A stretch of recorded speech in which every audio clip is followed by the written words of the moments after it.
மகர ராசிக்காரங்க வந்து உழைப்பை போடணும். உழைப்பை போடாமல் உங்களால் சம்பாதிக்கவே முடியாது. யாரோ ஒருத்தங்களை டிபெண்ட் பண்ணி இருக்கீங்க மகர ராசி.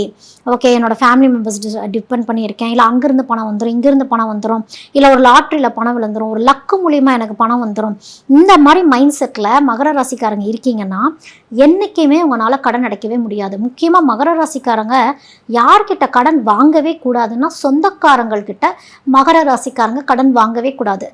ஏன்னா விதியே அங்கே தான் வேலை பார்க்கும். மகர ராசிக்காரங்க அந்த குடும்பத்துக்கிட்ட இருந்து கொஞ்சம் தள்ளி இருக்கக்கூடிய அமைப்பு அப்படிங்கிறது அதிகமாகவே உண்டு. அப்படி இருக்கிற பட்சத்தில் நீங்கள் போய் உங்கள் குடும்ப உறுப்பினர்கிட்ட, அது ஃபேமிலியில், அதாவது அம்மா வழி சொந்தம், அப்பா வழி சொந்தம், அது யாராக இருந்தாலும் சரி, அந்த சொந்த முறைகளில் போய் நீங்கள் பணம் வாங்குறீங்க அப்படின்னாலே சனி கர்மா வேலை பார்க்க ஆரம்பிச்சிருச்சுன்னு அர்த்தம். வெச்சு செய்ய போகுது அப்படிங்கிறது தான் அர்த்தம். நீங்கள் எதுக்கெல்லாம் கடன் வாங்குவீங்க அப்படின்னா, ஃபேமிலி, அந்த ஃபேமிலி ரன் பண்ணுறக்குன்னு போய் ஒரு கடன் வாங்குறது, பூமியை தொட்டிங்கன்னா கடன் படுவீங்க.